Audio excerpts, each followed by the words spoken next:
Este é o podcast Pó Dançar, produzido pelo Instituto Festival de Dança de Joinville, com o objetivo de trazer temáticas e personalidades importantes do mundo da dança.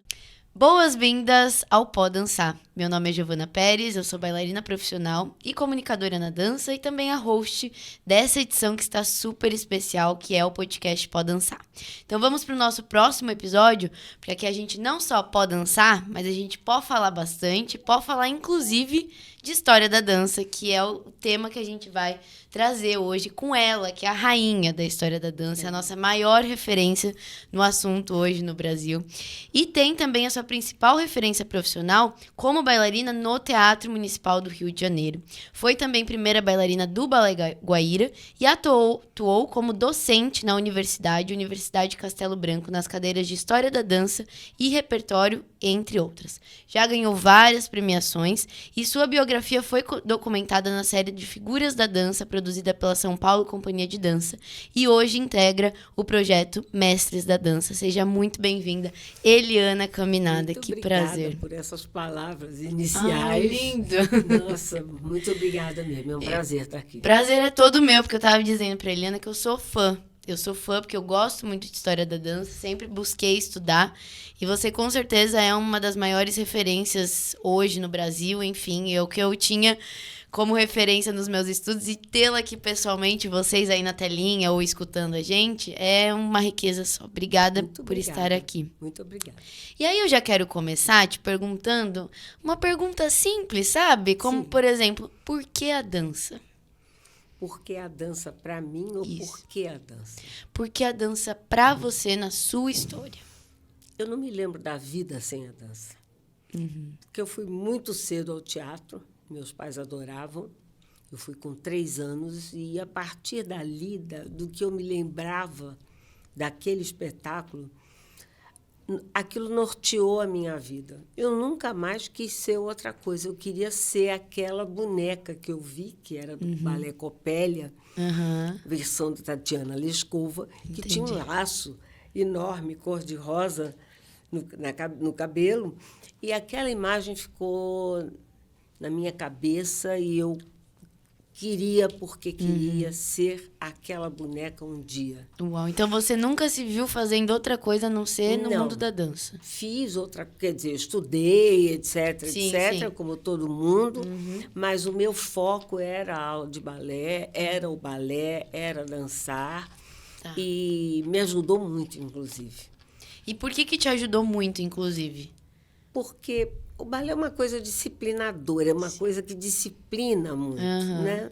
Eu tinha tendência à obesidade, Tá. então o exercício do balé foi super recomendável para mim.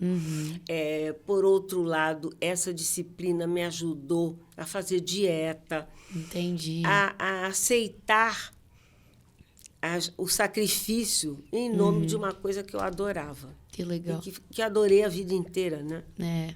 E você acredita que a dança, a cultura, a arte, ela é tão enriquecedora para nossa evolução como educação no Brasil? Eu acredito plenamente. Eu tenho, inclusive, uma ideia que nunca deveria ter se separado a educação da cultura. Para mim, continua sendo o Ministério da Educação e Cultura, porque eu não imagino educação sem cultura. Eu não sei por que se separou, acho que não foi bom, porque nós já tivemos uma vida cultural muito mais rica do que temos hoje. Isso é verdade. Né? Quantos jovens a gente tem hoje que não conhecem, nunca foram a um teatro, nunca foram a um museu, né? Nem sabem o que é. Não conhecem assim. Eu estava ouvindo outro dia um advogado falando do G. Dias, que é um general, né? E alguém perguntou nos comentários por que se chamava G. Dias. E o advogado disse que porque parece que tinha um político chamado com esse nome, Gonçalves Dias. Ele é advogado, e um advogado preparado. Ele nunca ouviu falar Não no sabia. poeta Gonçalves Dias. Isso me assusta, sabe? Exatamente. E como que você acredita que a gente consegue chegar mais essa informação sobre dança, sobre cultura, sobre arte no público nos dias de hoje, os dias que a gente está cada vez mais relacionado a telas, né? Como que você acredita que a gente pode ampliar mais essa educação? Olha, eu acho que, antes de tudo, falta uma política cultural no Brasil. O que se chama cultura? Primeiro, cultura é uma coisa muito ampla. Exato. É. Né? Que é vendido como sendo determinado tipo de show ou de atividade de fácil apelo popular. Sim.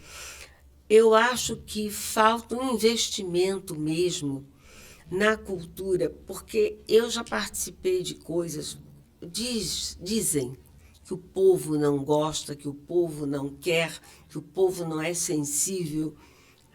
Gente, eu já participei do Projeto Aquários, eu sou carioca, moro no Rio. Né? O Projeto Aquários acontecia na lagoa da Quinta da Boa Vista, armava-se um tablado em cima da lagoa e as pessoas, então, ali havia as apresentações de graça para o público. Eram apresentações de orquestra e, às vezes, de balé também. Olha, quando nós dançamos... Posso tomar um pouco Claro, com certeza. E o que a gente vem trazendo também nos episódios e vem vendo e escutando outras opiniões é exatamente sobre isso, dos eventos públicos, né? O quanto tinha muito mais dimensão esses eventos e muito mais quantidades, e hoje em dia... Muito mais. Hoje em dia você investe no pop, e, na minha opinião, no pop pobre. Sabe? No pop que não tem nenhum compromisso com aquilo que está deixando para a cultura. Exato. Entendeu? Não tem nenhum compromisso. Eu não sei se eu posso falar nome de pessoas aqui. Por exemplo, eu ouço muito o Emílio Santiago. Todo mundo pensa que eu só ouço música clássica. Ouço também. Eu ouço música popular. E o que mais me encanta, além daquela voz linda que ele tem realmente, né, era o compromisso com o repertório, com o que ele estava trazendo para o público. E mesmo um resgate da música popular brasileira, porque ele vinha desde a década de 30, às vezes, coisas que eu conhecia porque na minha casa se ouvia muito. Entendi. Senão nem conheceria. E ele conhecia. E ele trazia. E você acha que talvez um primeiro lugar de propagação dessa cultura, da arte, do conhecimento, vem de casa? Para mim, pelo menos, sim. Mesmo. E eu acho que isso é um buraco que ficou na educação. Porque quase todas as referências que eu tive na minha vida, pelo menos as primeiras grandes referências, foi por intermédio do meu pai. Por isso, sabe, Eliana, a gente está tocando bastante no assunto aqui no podcast, de falarmos não só para os bailarinos, para os professores, para os diretores, mas principalmente para os pais que vão estar nos escutando ou nos assistindo, ou os tutores, porque nem sempre é um pai ou uma mãe que está ali por detrás, mas a família, né? Porque se a gente cresce num ambiente onde não é alimentado a cultura desde cedo, né? Ou pelo menos mostrar que existe, né? Esse filho, essa filha poderá somente ter contato na educação, e às vezes na educação também não supra essa necessidade. Não. E cresce adultos que realmente não têm esse conhecimento do que a arte pode ser no Brasil, né? Nossa, e eu já vi coisas assim. Esse projeto Aquários, por exemplo, chegava a levar 500 mil pessoas. Uau. À Quinta da Boa Vista para assistir Lago dos Cisnes, para assistir concertos da USB, Orquestra Sinfônica Brasileira. Eu vi espetáculos do Balé Mariinsky, por exemplo, na Enseada de Botafogo, que eu disse, nunca mais eu entro aí, porque você entra e não consegue sair. É gente demais. Você estava num bairro onde eu moro, no Flamengo, e toda a extensão da praia, toda, até a gente não via o fim. Entendi. De gente para assistir o balé. Olha só. Quer dizer, existe um interesse, existe uma curiosidade, pelo menos, exato. de assistir. Mas eles não têm oportunidade. Sim, sim. No próprio Teatro Municipal, você tinha, quando tem a R$1 aos domingos, aquilo é super lotado. Eu imagino. Então, talvez esteja faltando também não só o espaço, as oportunidades abrirem, mas as pessoas quererem fazer, né? Quererem mostrar. E as condições, como que a gente pode trazer, né? Porque, às vezes, o grande empecilho também é o financeiro. Mas como é que eu vou promover um evento se um governo não apoia, se eu não tenho um apoio financeiro? Como que você enxerga isso, Eliana? Qual que seria uma solução, talvez? Eu acho que a arte erudita, a chamada grande arte, as grandes orquestras, as grandes companhias de balé, eu falo companhias de balé mesmo, Sim. não grupos. Tá?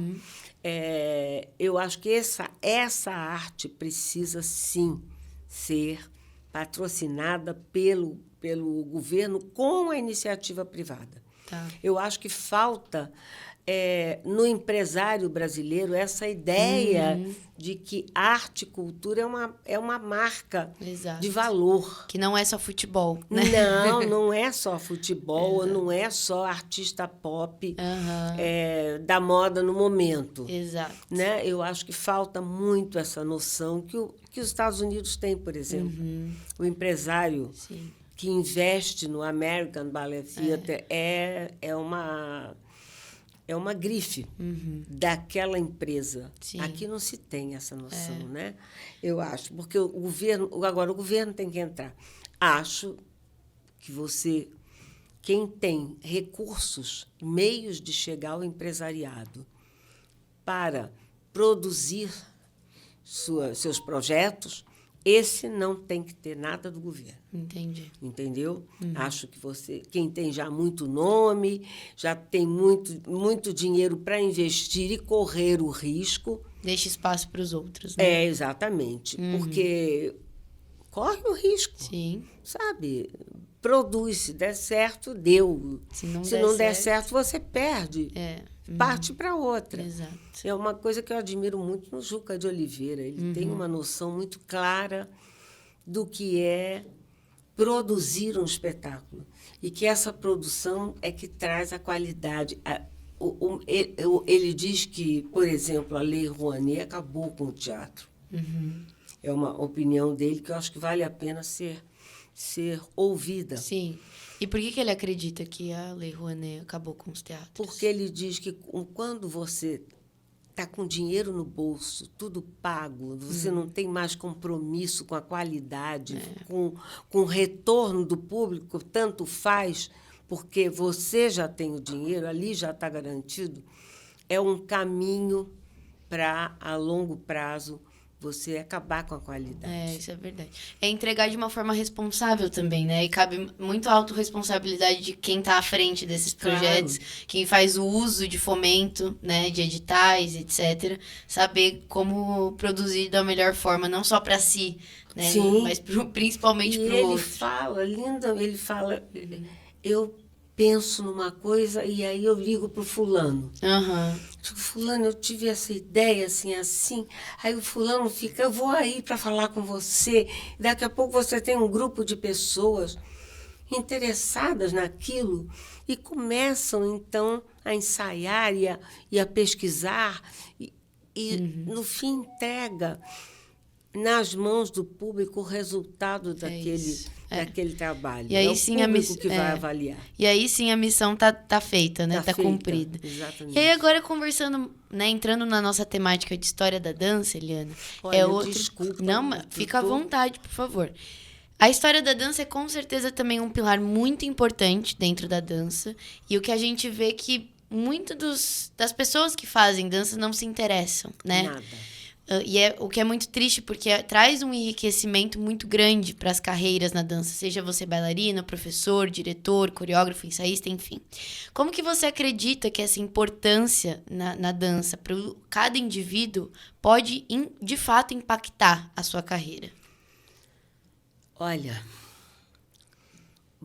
uma coisa é você dançar você interpretar um personagem que te deram sem você ter a menor noção do que ele representa, do que ele é, como ele foi criado, quando, onde foi criado. Outra coisa é você ter absoluto conhecimento daquilo.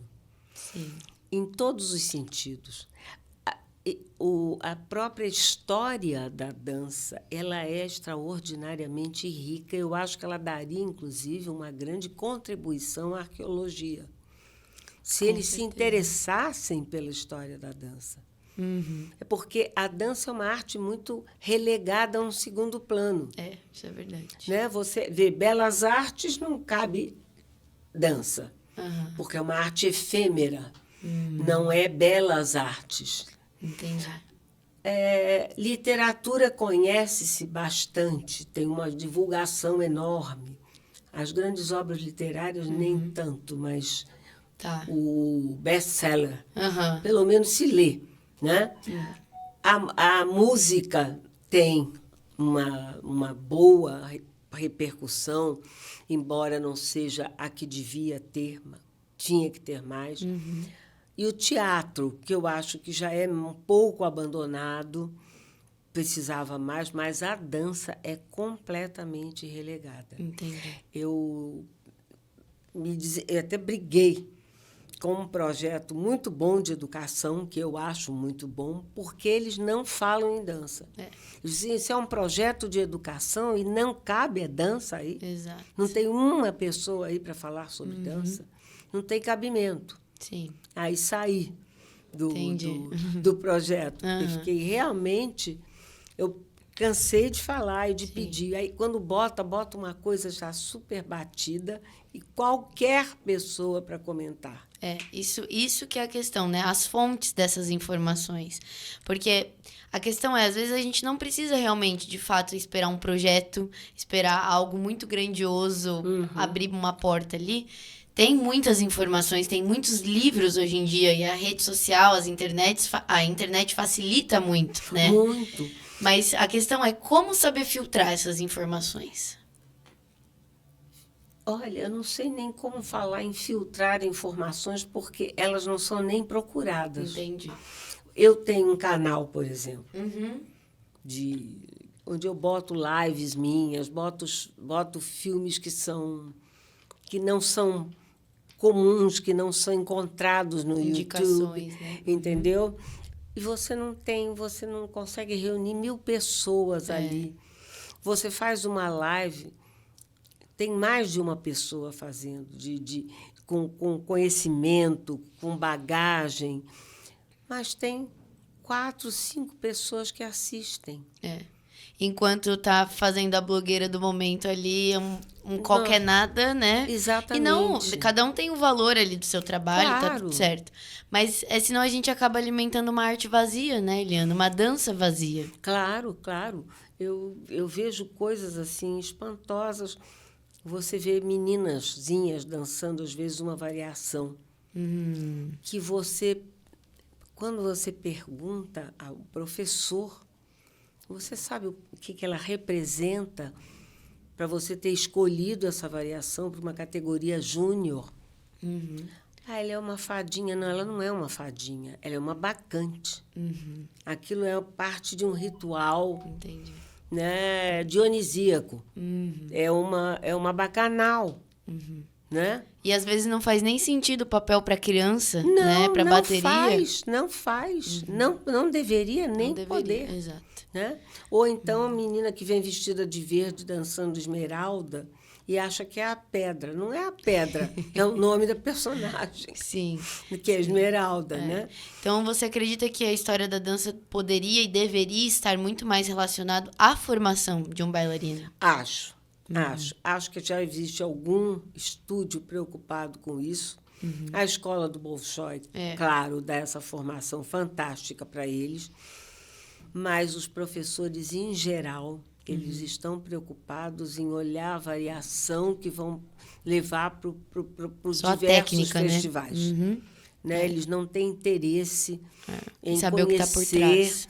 em saber, e mesmo a história da dança, a história Claro. da dança eu nem falo, que é uma coisa enorme. Né? interessantíssima. Sim. Sempre que eu dava aula ou palestra, eu perguntava qual é o astro que inspirou mais danças. Aí fica todo mundo tem medo de responder. Ué, falem alguma coisa. O que vocês acham que inspirou mais dança? O sol, a lua, as estrelas. Aí eu canto um pedacinho. Sol, pelo amor de Deus, não vem agora que a morena vai logo embora. Aí você já sabe que é a lua que inspira. E tem motivos para isso. Porque ela se apresenta ao longo de um mês de muitas maneiras diferentes.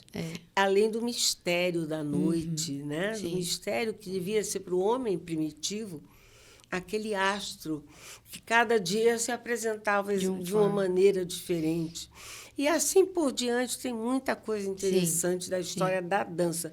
Mas se você não quer ir na história da dança, vai para o balé, pelo menos. Vai para alguma coisa, algum lugar ali da história, né? Para saber, nem que seja a partir de Luís XIV, a partir da criação da academia, ou a partir de quando Catarina de Médici leva o balé para a França. Sim. Já cansei de ouvir onde o balé nasceu na França. Não nasceu na França, nasceu na Itália.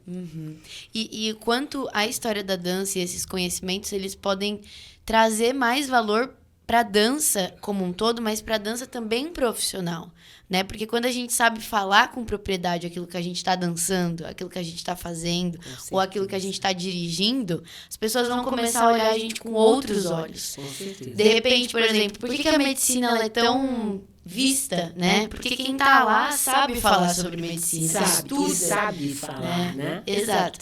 Agora, a dança é tão bonito quando encontramos, por exemplo, a Eliana Caminada e outros profissionais também da área que sabe sentar e ter uma conversa para além de quantas piruetas você gira no palco. Sim. É o interessante, né? A gente fala, nossa, é um profissional interessante, é um estudante interessante. Então, eu acho que isso também tem a ver com a valorização da nossa profissão, né? Com certeza. Porque o bailarino sempre teve fama de bonito e vazio. Exatamente. Esse ponto. E isso é culpa dele. Sim. Da falta de interesse que ele tem. Nas grandes companhias de balé, você acaba adquirindo uma bagagem cultural enorme, porque você trabalha com muitos mestres de balé, muitos coreógrafos. Sim. Você está num meio cultural muito rico, que é a Europa em si, mesmo os Estados Unidos, o que eles oferecem culturalmente ao povo, não dá para comparar com o Brasil. Então, mas o Brasil precisava buscar essa informação. Com certeza. Porque você só tem uma companhia de balé. Companhia mesmo, que eu digo. Exato. Com perfil de grande companhia. Quer dizer que trabalha com teatro orquestra. Também, né? Tem orquestra, não trabalha com fita, trabalha com orquestra, eventualmente com coro, dependendo da obra montada. Sim. E você pode... Você precisa... mas você não tem... Você só tem uma. Muitas vezes está numa época mal dirigida, como é no momento. Exato. Está numa decadência enorme, o Teatro Municipal do Rio. Então, você não tem para onde ir. Ou você sai para fora do Brasil, que é o que está acontecendo com nossos muitos, bailarinos. Todos, praticamente. Todos os bons. Mas tem bons que ficam. E os que ficam não têm chance. Porque isso vem bastante da formação que o professor proporciona ao aluno, se ele não tiver de casa. Porque Perfeito. A casa pode te dar muita informação. Perfeito. Então, por isso que a gente até sempre traz os apelos aqui para o podcast, as sugestões, né? História da dança é algo que deveria ser básico, né? Assim como o plié, o tendu de cada dia, conhecer um básico ali da história da dança para você passar para o seu aluno, ou você que é aluno, né, se interessar. Você não precisa também precisar esperar pelo professor chegar com a informação.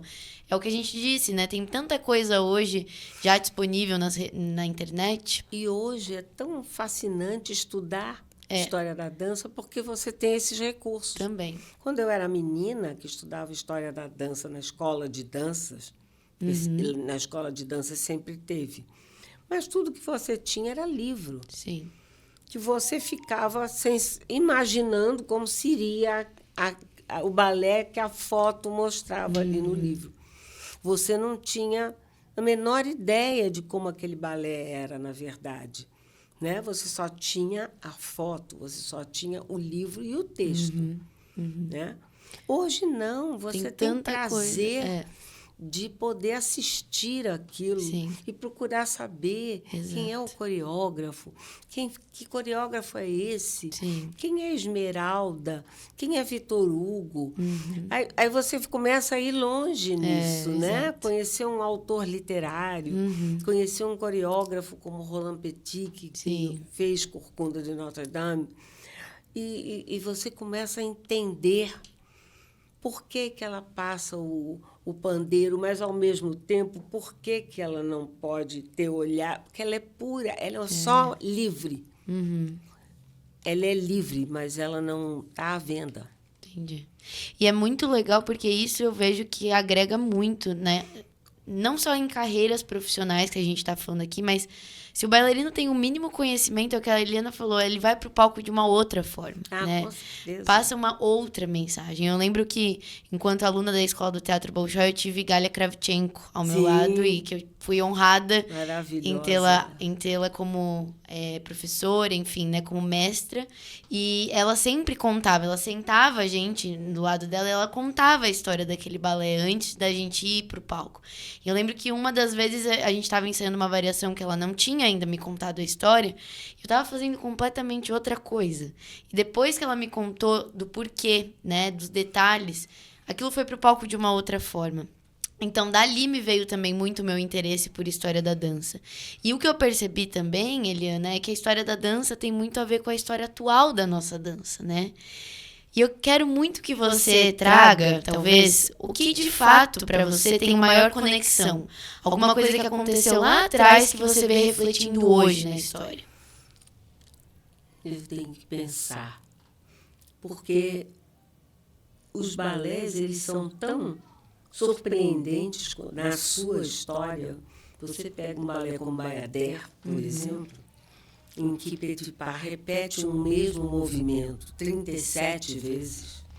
Você vai passando por diversas sensações e muitos críticos encontram ali já a semente do minimalismo, que é uma coisa do século XX. Entendi. Entendeu? O próprio Petipa, no último grande balé que ele fez, Raimonda, é como se ele esquece que tem um personagem. Ele não está ligado à descrição, à narração do balé. Ele está ligado na dança, pura dança, que é uma coisa que quem realizaria muito é o século XX, Balanchine especialmente. Entendi. Dança, pura dança. Né? Quer dizer, isso é muito, muito fascinante. Eu acho que a presença de Diaghilev foi assim, avassaladora. Sergei Diaghilev, a gente está falando como se as pessoas já soubessem quem era. Explica um pouquinho quem é ele. Era um aristocrata russo, apaixonado por arte de uma maneira geral, e que acaba criando uma companhia de balé, os balés russos de Diaghilev, traz essa companhia para Paris, faz o maior sucesso. Enquanto isso, a política lá vai mudando e ele acaba nunca mais retornando, nem os artistas em geral. Um ou outro, Nijinsky voltou para a Ucrânia, a irmã de Nijinsky. Né? Fokine voltou por 3 anos, depois retornou para o Ocidente, nunca mais voltou. Enfim, mas ele foi uma presença que eu me pergunto como seria o balé sem Diaghilev, porque a reforma, a concepção de espetáculos mudou muito. Mudou muito, né? Muito, muito. Sim. A qualidade da música.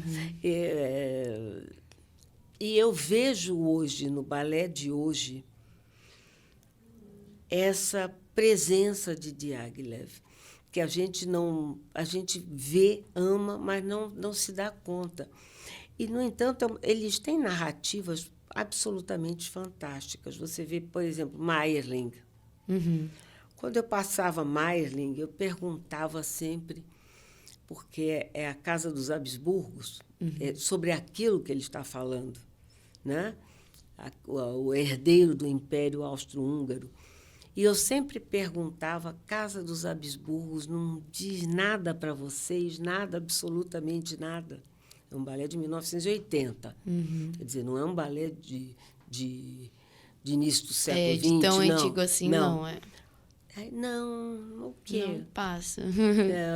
Pois é, mas a nossa imperatriz Leopoldina era uma Habsburgo. Olha só. Prima do arquiduque Rudolf, do personagem que está sendo retratado. Mas, ao mesmo tempo, a maneira de narrar é muito realista. Entendi. Então, quer dizer, são contextos que vão se conectando, mas as formas que vão sendo encaixadas de acordo com também as épocas, né, que vão sendo reproduzidas. Com certeza. E os lugares também. Os lugares, tá. Eu me pergunto se Balanchine teria sido o mesmo criador se tivesse permanecido na Europa. Exato. Ele foi o criador daquele povo. Ele criou para aquele povo, para aquele americano pouco sensível, mas com muito senso de humor, muito autossuficiência. Ele criou para aquele povo. A Europa continuou muito narrativa. Até hoje. Entendi. Você acaba de ver Alice no País das Maravilhas, um balé, acho que de uns 5 anos atrás, do Christopher Wildon. É novo? Sim, né? Super Quer recente. dizer, mas ele continua narrando. Sim. Eles continuam, também fazem balés abstratos, mas Claro. continuam narrando. E você vai vendo esses grandes coreógrafos da atualidade, Jerry Killian, que já não são nem tão atuais, mas você tem Alexei Exato. Ratmansky, você tem todos esses coreógrafos. Todos tiveram uma base muito sólida, não apenas de balé, mas uma base cultural muito sólida. Exato. Isso é muito legal de você comentar, Eliana, porque a gente não está falando aqui de achômetro, de opiniões, a gente está falando do que de fato acontece, né? Do que de fato agrega nas carreiras, nas vidas dançantes. E você acha importante a história da dança para a gente pensar a história na atualidade, daqui para frente e assim por diante? Eu acho, porque eu acho que, ao contrário do que sempre se disse, que o balé, a dança, era desconectada do seu tempo histórico, eu acho exatamente o contrário. Entendi. Acho que a dança sempre esteve conectada com o tempo histórico que ela estava vivenciando. Que legal. Né? Eu acho. E eu vejo hoje balés nem tão jovens, mas eu vejo um Killian falar do aborígene da Austrália, sabe? Você vê obras literárias sendo transpostas para a dança. Eu não falo muito em contemporâneo, porque não é a minha especialidade. E eu concordo muito com uma definição do Richard Cragen, que ele dizia: nós gostamos de balé contemporâneo, não dança contemporânea. Entendi. Claro que isso estou generalizando, mas não é exatamente assim. Tem muita coisa que a gente gosta, mas tem coisas que realmente eu não reconheço como dança, entendeu? Não reconheço mesmo. Entendi. Não voltaria para ver de jeito nenhum. Né? Mas tem gente fazendo coisa boa. Sim. Então, quer dizer, a história da dança também não remete só ao balé clássico, né? Não. Tem muitos outros caminhos. Tem muitos outros caminhos. Você tem a dança moderna, por exemplo, você tem, eu acho, uma maravilha, uma Martha Graham. Sim. Até hoje, ela metodizou. Ela criou um método, ela deixou um legado. Com certeza. Que não vai morrer. Como Pina Bausch também Como fez. Pina Bausch também. São figuras extraordinárias. Agora, é engraçado, a Pina, foi uma pessoa que estudou balé. E isso é sempre omitido quando os contemporâneos falam dela. Exato. E ela era boa bailarina. Ela dançava Anthony Tudor, não é Olha pouca só. coisa. Então, o balé clássico geralmente também é a base para toda essa dança moderna, essa dança contemporânea, né? Eu não sei se para toda a dança contemporânea. Não dá para generalizar, né? Mas figuras como a Pina Bausch, com aquele refinamento de movimentos, figuras como Martha Graham, que casou com um bailarino clássico, não tem como não ter sofrido aquela influência, e mesmo na escola onde ela estudou, existia um clássico descalço, mas existia, que era a Denis Schoen, a escola onde ela começou a estudar, né? Então, eu acho que o clássico não é uma dança para tudo. Tá. Eu já fui numa aula de dança indiana e balé clássico não serve Para nada. para nada. Isso que eu queria escutar a sua opinião. Você acredita que a dança clássica é base para tudo? Não. Tá. Não, porque a Índia, por exemplo, tem nada a ver com o balé clássico. Eu nem conheço companhia que tenha vindo da Índia, até porque eles se bastam. Entendi. Eles não têm necessidade de importar uma dança. Você pode me dizer, e o Brasil tinha necessidade de importar uma dança? Mas a primeira entrada do balé, do primeiro balé que se fez, era uma mourisca. E a dança mourisca, uma dança tão universal em termos de Ocidente. Tá? Quando a gente fala universal, eu não estou falando do Oriente, porque é outra civilização, outra perspectiva de mundo. Né? Mas por que eu falei isso mesmo? Sim, da mourisca. A mourisca é a base da nossa chegança, da nossa marujada, vaquejada. Olha só. Né? Isso você lê até no Mário de Andrade, nas chamadas danças dramáticas do Brasil, que é outra coisa que eu também pergunto muito. Drama é tragédia? E é tragédia? Não. É a narrativa. Entendi. Eu digo danças dramáticas do Brasil não significa danças trágicas do Brasil. São as danças através das quais você narra alguma coisa. Que legal. Né? E são esses conhecimentos que, se a gente vai procurar a fundo, a gente acaba encontrando tantas correlações. Nossa. E é uma coisa... É infinito, realmente, né? É infinito e é maravilhoso. É maravilhoso. Você pega o trançamento de La Fille Malgardé, que você tem a dança do pau de fita. Sim. Se dança até hoje. Né? As crianças dançam. Aquilo é uma coisa de origem tão primitiva. Entendi. Né? Aquilo era uma dança de fertilidade. Olha só. E o trançamento sempre foi considerado uma coisa que tem a ver com fertilidade, com fecundidade, porque o trançamento você sempre penetra alguma coisa por alguma coisa. Uau. E para o homem primitivo era assim. Até porque ele não sabia de jeito nenhum como surgia uma figura a partir de duas pessoas.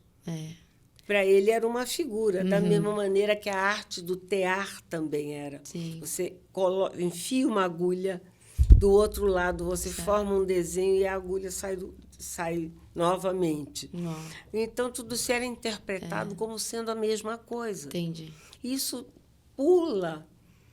chega ao nosso tempo, né? E exatamente, pensar não a dança comercial, né? Somente, vou colocar lá porque é mais bonito, né? Sim. Mas, por exemplo, passa-se a ideia da fertilidade, etc e tal, dessa coisa que é uma visão muito madura, você precisa ter esse entendimento, mas aí, ao mesmo tempo, a gente vê as crianças ali no palco fazendo esse tipo de dança, né? Sim. Então, se a gente tivesse esse tipo de conhecimento, talvez a gente possa interpretar de uma outra forma, ou como levar também essas crianças para o palco, para trazer essa interpretação de uma forma para elas também. Para elas também. Então, para elas é muito ingênuo. Exato. E para o homem primitivo também era. Ele não também tinha nenhuma ideia erótica ou pornográfica, nada disso. Entendi. Né? Ele não tinha isso ainda na cabeça. Uau, são muitas relações realmente, eu acho incrível, assim, a história da dança, eu acho que é uma coisa que era um must, né? Devia ser na lista ali qualquer pessoa que estuda dança deveria ter. Então eu queria, pra gente finalizar, Eliana, saber de você o que você espera daqui pra frente em relação à história da dança, o que você enxerga que daqui pra frente vai acontecer, que vai ficar tão marcante quanto a história da dança lá de séculos atrás. Sinceramente, eu não sei. Porque a gente estava vivendo um momento tão conturbado, no qual eu me sinto tão pouco à vontade. Entendi. Eu não tenho nada a ver com o momento que a humanidade está vivendo. Entendi. Entendeu? Nada. Eu me considerava sempre uma pessoa progressista, porque eu fui criada assim. Tá? Com pais que não tinham... Eu casei com um bailarino, né? Para a felicidade dos meus pais. Isso há 56 anos atrás. Né? Então, isso não era uma coisa tão comum. Não. Então, eu achava que eu era uma pessoa super avançada, como eles eram. Sim. Hoje, eu me vejo uma pessoa conservadora, porque eu acredito na família. Entendi. Porque eu acredito em Deus. Porque eu acredito nos valores com os quais eu fui criada. Então, eu me sinto tão... Eu vejo coisas que eu digo, mas como assim? Como Deus não? Porque tudo que acontece de ruim é com gente que fala de Deus. Ainda hoje eu ouvi mesmo uma coisa assim. Então, eu não sei o que se vai fazer com a dança. Daqui para frente. Principalmente aqui no Brasil. No Brasil. Porque o Brasil está tão pobre em matéria vazio, de cultura, né? tão vazio.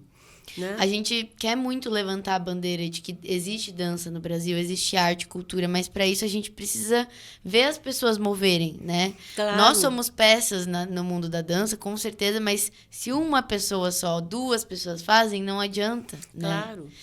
E a gente tem tanta coisa. Outro dia, na festa dos 40 anos. Sim. Como foi linda aquela apresentação do Bumba Meu Boi. Que coisa linda que foi. Como estava bem apresentado.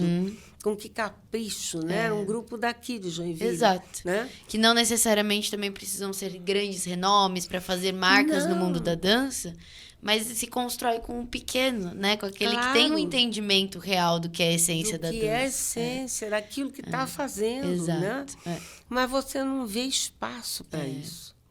Você nunca vê, você não liga o computador, vai no YouTube e você... Olha, é uma luta para você encontrar um maracatu, para você encontrar qualquer dança folclórica brasileira bem dançada.